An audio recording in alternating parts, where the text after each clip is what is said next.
Welcome दोस्तों, स्वागत है आपका अपने चैनल आगे हमेशा पर। मैं स्वागत करता हूँ आप सभी का। ये वीडियो मैं स्पेशली अर्जेंटली बना रहा हूँ उन सभी स्टूडेंट्स के लिए जिनके काफ़ी सारे डाउट्स हैं स्कॉलरशिप से रिलेटेड। तो विदाउट वेस्टिंग टाइम जस्ट मैं बता देता हूँ कि किस तरह से मैं सारे के सारे क्वेश्चंस आपके रिजॉल्व करूँगा। तो I was just searching for my video कि आई वॉज रैंडमली सर्चिंग कि मेरा सर्च रिजल्ट में आ भी रहा है या वीडियो या नहीं, जो मैंने HDFC स्कॉलरशिप के लिए बनाया था। फिर मुझे एक पता चला कि किसी के कमेंट सेक्शन में बच्चों ने बहुत सारे क्वेश्चंस पूछ रखे हैं किसी बड़े यूट्यूबर के कमेंट सेक्शन में। तो क्योंकि मुझे थोड़ा बहुत आइडिया है इन चीज़ों का, इसलिए मैं चाहूँगा कि उन सारे इश्यूज़ को रिजॉल्व कर दूँ। तो टोटल ये कितने कमेंट्स हैं, 120। सो मैं सारे ही 120 कमेंट्स के आंसर सब दूंगा आपको, और जितना मुझे पता होगा मैं उसके बारे में बताऊँगा और क्लियर करने की कोशिश करूँगा। तो सबसे पहला क्वेश्चन आ रहा है झंडू बाम जी की तरफ से। मैम, मैं 2023 में 12वां 12th किया था, इस बार एडमिशन लेने से हो जाएगा तो मुझे मिलेगा क्या? अच्छा, तो वो एडमिशन ले रहे हैं, तो मैं इसका आंसर दे देता हूँ कि ये जो स्कॉलरशिप है वो क्लास फर्स्ट से लेके पोस्ट ग्रेजुएशन तक के स्टूडेंट्स के लिए है। So once you take admission you should definitely apply to this scholarship. और ये पूरे साल चलती है वाली स्कॉलरशिप, बहुत लंबी टाइम लाइन होती है इसकी। वैसे तो देखा है हमने, हर बार फेजेस में चलती है। वैसे इसकी डेडलाइन भी मेंशन है अगस्त में, आई थिंक 31 अगस्त मेंशन है, if I am not wrong. चलो नेक्स्ट क्वेश्चन पे जाते हैं। इंटरव्यू कैसे होगा, कौन से सवाल पूछेंगे? सो इंटरव्यू जो होता है वो जो स्कॉलरशिप प्रोवाइडर्स होते हैं वो या तो किसी थर्ड पार्टी के थ्रू करवाते हैं इंटरव्यू, या फिर जहाँ पे पोर्टल पे आप अप्लाई कर रहे हो वहीं के एम्प्लॉयज़ आपका इंटरव्यू लेते हैं, ठीक है। और सवाल बेसिक से पूछते हैं, जैसे फैमिली बैकग्राउंड, मतलब जो भी आपने फिल किया होता है उसी से रिलेटेड पूछते हैं। थर्ड क्वेश्चन है ये अनिल कुमार पाठक जी की तरफ से, स्टूडेंट डिटेल सेव नहीं हो रहा है। हाँ, तो ये इशू जो है बहुत सारे स्टूडेंट फेस कर रहे हैं कि ग्रेजुएशन डिटेल सेव नहीं हो रहा या फिर एजुकेशन डिटेल सेव नहीं हो रहा। तो इसके लिए मैं यही कहूँगा क्योंकि कि आप थोड़े टाइम वेट करो, हो सकता है सर्वर इशू हो, काफ़ी ज़्यादा ट्रैफिक इस पर आ गया है, हो सकता है सर्वर इशू हो। वैसे मेरी एप्लीकेशन तो सबमिट हो गई थी ईजीली। चलो कोई नहीं, नेक्स्ट क्वेश्चन देखते हैं। आधार कार्ड, ये वाला क्वेश्चन काफ़ी ज़्यादा स्टूडेंट्स का है, कोई नहीं। अब नेक्स्ट क्वेश्चन देखते हैं परिधि राठी जी की तरफ से। आधार कार्ड डिटेल्स रिक्वायर्ड हैं for verification to start the application process, is it safe? So it's completely save the confidential, these confidential information are just required for documentation purpose. और आपको सिर्फ आधार ही नहीं और बाकी सारी डिटेल्स भी देनी पड़ती हैं, लेकिन मैं स्टिल आपको सजेस्ट करूँगा मेक श्योर कि आप अच्छे से वेरीफाई कर लें और उसके बाद ही आगे स्कॉलरशिप के लिए अप्लाई करें। दूसरा क्वेश्चन है first year result not come, can I fill this और वेट? तो इसमें आपके दो चॉइसेस हैं, या तो आप वेट कर सकते हो और थोड़े टाइम, क्योंकि रिज़ल्ट तो अब आने का टाइम हो ही गया है, या चाहो तो आप और प्रीवियस ईयर का भी रिज़ल्ट लगा सकते हो, क्योंकि इसमें ऐसा लिखा था कि आप 2023 2024 का भी रिज़ल्ट लगा सकते हो। तो इस केस में तो आई थिंक आपका 12th का रिज़ल्ट ही तो लगेगा, क्योंकि आपका फर्स्ट ईयर का रिज़ल्ट अभी आया नहीं है। वो आप देख लेना, जो भी आपको सूट करे वैसे आप कर सकते हो। नेक्स्ट क्वेश्चन आ रहा है क्विकिंग की तरफ से। मैं तो 8th स्टैंडर्ड में और हमारे स्कूल में तो ग्रेड्स देते हैं, तो 55% कैसे बताएंगे? और उनको मेरा जॉइंट अकाउंट है मॉम के साथ, तो कैसे अप्लाई करूँ? So as far as your second question is concerned कि आपका अकाउंट जो है वो आपकी मॉम के साथ है, तो उसमें कोई इशू नहीं है। आपका अगर नहीं है तो आप वो भी लगा सकते हैं। वैसे तो मैं आपको एक चीज़ सजेस्ट करूँगा कि आपको अपना माइनर अकाउंट बनवा लेना चाहिए at this point of time. और रही बात परसेंटेज की, तो आप शायद वहाँ पे परसेंटेज का भी ऑप्शन है, if I am not wrong. अच्छा, आप ग्रेड के लिए कह रहे हैं ना, तो ग्रेड का भी शायद ऑप्शन उन्होंने दिया होगा, क्योंकि क्लास फर्स्ट से 12th वाले में अगर आप अप्लाई करके देखेंगे तो शायद उसमें ग्रेड का ऑप्शन होगा, क्योंकि क्लासेस में तो जनरली ग्रेड ही होती हैं, लेकिन लास्ट में परसेंटेज भी आती है। वेल, 8th स्टैंडर्ड तक आई डोंट थिंक की परसेंटेज आती है, नहीं, अलग अलग स्कूल्स के अलग अलग सिस्टम होते हैं, आप एक बार फ़ोन करके पूछ सकते हैं। नेक्स्ट क्वेश्चन आ रहा है मुस्कान जी की तरफ से कि मैम बोनाफाइड सर्टिफिकेट का जेरोक्स दे सकते हैं क्या? मेरे सारे डॉक्यूमेंट ओरिजिनल देने पड़ेंगे या फिर जेरोक्स कॉपी? हाँ, आप जेरोक्स दे सकते हैं। जेरोक्स वही तो होता है ब्लैक एंड वाइट, और तो कुछ नहीं होता। आप जेरोक्स दे सकते हैं बिल्कुल। बस मेक श्योर करना कि जब आप 12th की डिटेल्स फिल करें ना, तो उसमें आई थिंक अब इन्होंने ऐसा सिस्टम कर दिया है कि डिजी लॉकर के वाया ही वेरीफाई होता है, तो उसमें तो ओरिजिनली मतलब डिजी लॉकर के वाया हो जाएगा वेरीफाई। और हाँ, आप जेरोक्स दे सकते हैं, नो प्रॉब्लम। ये मुझे इंग्लिश इसकी समझ नहीं, हिंदी समझ नहीं आ रही क्या है, ट्रांसलेट करने पे भी नहीं समझ आ रहा। नेक्स्ट क्वेश्चन है शिवम सिंह की तरफ से। HDFC scholarship form in education detail section the thing is आज। हाँ, ये चीज़ यहाँ पे मैंने देखी थी कि स्टूडेंट इंस्टीट्यूट प्रिंसिपल्स नेम पूछ रहे थे, तो ये आई थिंक प्रिंसिपल ही होगा, प्रिंसिपल्स तो कुछ होता नहीं है। तो आप उसमें या तो अपने हेड का नेम या जो भी मतलब स्कूल, क्योंकि ये ग्रेजुएशन वाले में भी आई थिंक यही पूछ रहे थे प्रिंसिपल्स। कॉलेजेस में तो कोई प्रिंसिपल नहीं होता, वहाँ पे तो या तो होते हैं HODs या प्रॉक्टर्स या रजिस्ट्रार्स, इस तरह के होते हैं, मैनेजर्स वॉट एवर, तो आप उसमें देख सकते हो। तो वहीं पे अपना किसी अथॉरिटी का नेम वहाँ पे डाल सकते हो, एक बार उनसे पूछ भी सकते हो वैसा आप, ठीक है।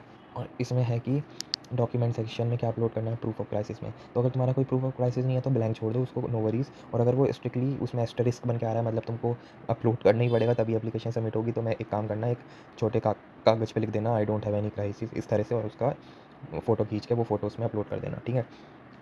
D2D स्टूडेंट्स आर, इसका मुझे मतलब समझ नहीं आ रहा है क्या है। अगर ये डिस्टेंस है डिस्टेंस वाले स्टूडेंट्स, क्योंकि एक तो फुल टाइम होते हैं, एक डिस्टेंस, तो इसकी मुझे नॉलेज नहीं है ज़्यादा, अप्लाई करके देख सकते हो तुम। डिस्टेंस वालों के लिए वैसे कम प्रेफरेंस होती है सारी स्कॉलरशिप्स में। मैम मेरी डॉटर को लास्ट ईयर ही स्कॉलरशिप मिली थी, तो इस ईयर रिन्यू, हाँ ऑफकोर्स कर सकते हो, अगर रिन्यू का मैसेज आया तभी कर सकते हो रिन्यू, अपने आप से नहीं होता, उनकी तरफ से मैसेज आता है कि डॉक्यूमेंट अपलोड करो इस साल के रिन्यूअल के लिए। तो ठीक है, पार्वती जी का क्वेश्चन आ रहा है, मैम मेरी स्कॉलरशिप फॉर्म किया था तो मुझे फर्स्ट ईयर में, तो क्या, हाँ क्या मैं, हाँ आप एलिजिबल हो कंसीडरिंग कि आप वो जो आपको स्कॉलरशिप मिली है वो प्रीवियस ईयर मिली हो, वरना तो आप अप्लाई कर दोगे लेकिन शॉर्टलिस्ट नहीं होगे।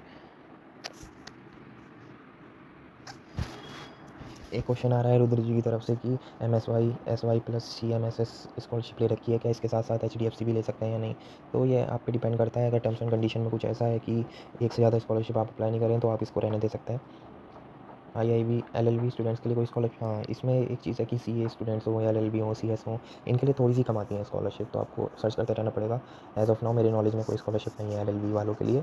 इंजीनियरिंग के लिए सबसे ज़्यादा आती हैं, उसके बाद MBBS वालों के लिए, और ये MCA BCA जनरल कोर्सेज़ के लिए, इन सब के लिए आती हैं। ग्रेजुएशन वाला सेक्शन सबमिट ही नहीं हो रहा, हाँ ये इशू काफ़ी सारे के साथ आ रहा था, मैं स्टार्टिंग में बता ही रहा था, तो मैं अभी भी कह रहा हूँ सर्वर इशू हो सकता है, ये आप वेट कर लो क्योंकि अभी टाइम बहुत दिन का है।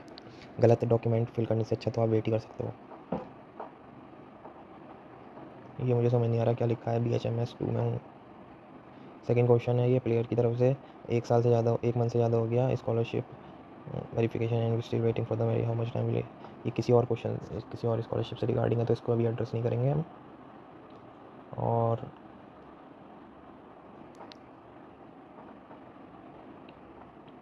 एक का क्वेश्चन है कि MCA कर रहे हैं तो अप्लाई कर सकते हैं या नहीं।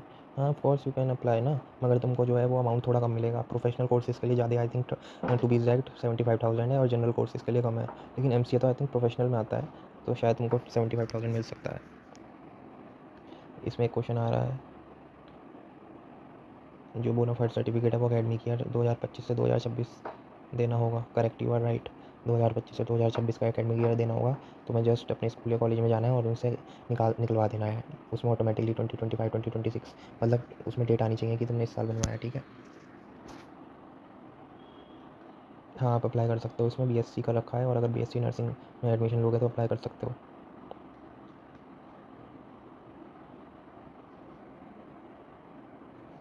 एक अरुण भरतपुर जी का क्वेश्चन है कि नीट क्लियर किया था इन्होंने 2024 में, और फर्स्ट ईयर में ही मुझे स्कॉलरशिप मिल सकती है। हाँ ऑफकोर्स मिल सकती है तुमको, बस अप्लाई करना होगा तुमको। हीना जी का क्वेश्चन आ रहा है कि BE फर्स्ट ईयर में हूँ, अभी हमारे सेकंड सेमेस्टर के एग्ज़ाम चल रहे हैं, फर्स्ट सेमेस्टर की परसेंट देना है या PUC सेकंड ईयर का परसेंट देना है, प्लीज़ बताओ। तो इस केस में तुम ये कर सकते हो, अगर तुम फर्स्ट ईयर में हो और सेकंड सेमेस्टर के एग्ज़ाम चल रहे हैं, तो आई विल सजेस्ट यू कि आप अपनी 12th की मार्कशीट तो फर्स्ट सेमेस्टर का भी दे सकते हो, क्योंकि 12th की मार्कशीट तो तुम्हारी डॉक्यूमेंट सेक्शन में ऑटोमेटिकली लगेगी ही लगेगी अगर तुम ग्रेजुएशन कर रहे हो तो। एक का क्वेश्चन है, एक घर से अगर एक स्टूडेंट को कोई स्कॉलरशिप मिल रही है तो क्या कोई और हाँ ऑफ कोर्स कर सकते हो आप अप्लाई, अगर आपके घर में किसी और को भी मिल रही है तो, बस आपको तो नहीं मिल रही ना, तो आप तो अप्लाई कर ही सकते हो। फैशाद जी का क्वेश्चन है कि प्रूफ ऑफ क्राइसिस नहीं है, सभी डॉक्यूमेंट्स हैं। हाँ आप एलिजिबल हो, बस आपको प्रेफरेंस थोड़ी कम मिलेगी, प्रूफ ऑफ क्राइसिस नहीं है तो भी चलेगा। बस आपको वहाँ पे अपलोड, अगर कंपलसरी है कुछ अपलोड करना तो एक पेपर पे लिख दो कि I don't have any crisis, और वो फोटो अपलोड कर लो। एक का क्वेश्चन है कि पॉलीटेक्निक फर्स्ट ईयर स्टूडेंट है और क्लास 12 में 72% आए थे, हाँ आप एलिजिबल हो, क्योंकि इसमें सारे ही कैंडिडेट्स एलिजिबल हैं आई थिंक, या बहुत डाइवर्सिफाइड, बहुत ही फ्लेक्सिबल इनका क्राइटेरिया है। एक का क्वेश्चन है कि 2024 का वैलिड है क्या income certificate, Adil what's name, अदिक्षिर सागर जी का क्वेश्चन है ये। हाँ तो अगर आपने अभी तक अपना सर्टिफिकेट नहीं बनवाया इनकम सर्टिफिकेट, जो होपफुली बन जाना चाहिए था, तो आप 2024 का अपलोड करके देख सकते हो, अगर कुछ करेक्शन के लिए कुछ वो कहेंगे तो बाद में करेक्ट करवा देंगे। एक का क्वेश्चन है BE फाइनल ईयर है, अप्लाई कर सकते हैं, yes you can apply definitely. दिव्यांग जी का क्वेश्चन है कि I am already Reliance foundation scholar, क्या मैं अप्लाई कर सकता हूँ। हाँ अगर आपके रिलायंस फाउंडेशन स्कॉलर है तो आई थिंक आपको ये नहीं मिलेगी, बिकॉज रिलायंस में शायद कुछ ऐसी कंडीशन है कि वो तभी देते हैं जब और कहीं से स्कॉलरशिप नहीं मिल रही हो, ऐसा कुछ है उनकी तरफ से। ज़्यादा तो आपको पता होगा क्योंकि आपने रिलायंस की स्कॉलरशिप ऑलरेडी ले रखी है। लीजेंड वॉरियर जी का क्वेश्चन है, सेकंड सेमेस्टर में हूँ लेकिन फर्स्ट का रिजल्ट नहीं आया, तो क्या 12th मार्कशीट दे सकते हैं। हाँ दे सकते हो, अगर रिजल्ट नहीं आया, या वेट भी कर सकते हो, अभी तो टाइम है ना, वेट कर लो, क्योंकि नंबर ऑफ़ अवॉर्डीज़ काफ़ी ज़्यादा होंगे इसमें। इनकम सर्टिफिकेट पेरेंट्स का लगाना है स्टूडेंट का, सो इनकम सर्टिफिकेट जो होता है वो पेरेंट्स का ही होता है, स्टूडेंट तो ऑलरेडी इनकम कुछ कर नहीं रहा होता, तो इनकम सर्टिफिकेट बनता भी नहीं है स्टूडेंट का, जो इनकम कर रहा होता है उसी का बनता है। ये क्वेश्चन भी बहुत सारे स्टूडेंट का होता है, तो इनकम सर्टिफिकेट आपका पेरेंट्स का ही लगेगा, no doubt. For all caste, तो कास्ट का तो इसमें मैटर ही नहीं है, कास्ट का तो कुछ है ही नहीं जिक्र, तो कोई भी अप्लाई कर सकता है, MBA वाले भी कर सकते हैं, ठीक है। लिखा है ना इसमें प्रोफेशनल और जनरल कोर्सेज। देवांश गुप्ता जी का क्वेश्चन है, प्रगति की स्कॉलरशिप का रिन्यूअल आ गया, उसमें परसेंटेज में आस्किंग। अच्छा है, तो प्रगति का पूछ रहे हैं। धीरज कुमार जी का क्वेश्चन है कि intermediate students can apply, yes you can definitely apply. Suppose you are 12th आपका होने वाला है इस साल होगा, तो आप क्लास 1 से 12th वाले में अप्लाई कर सकते हैं। ग्रेजुएशन होगा तो ग्रेजुएशन वाली में अप्लाई कर सकते हैं। 3 ब्रैकेट है ना इसमें, तो तीनों में से किसी में भी कर सकते हैं। एक का हीना जी का क्वेश्चन है कि बैंक पासबुक HDFC का होना जरूरी है। नहीं, ऐसा नहीं है, जो भी आपका बैंक है आप उसकी पासबुक डाल सकते हैं इसमें। ऐसा नहीं है कि जिनका HDFC में बैंक है उन्हीं को मिलेगी स्कॉलरशिप, ऐसी कोई यहाँ पे कंडीशन नहीं है। 8th class student is not showing the options for it, ये मुझे समझ नहीं आ रहा क्या क्वेश्चन है। आप अपने क्वेश्चन लिख सकते हैं कमेंट में, मैं जवाब दे सकता हूँ, no worries. BSc second year student, can I fill out of this, yes you can of course fill out this form, no worries.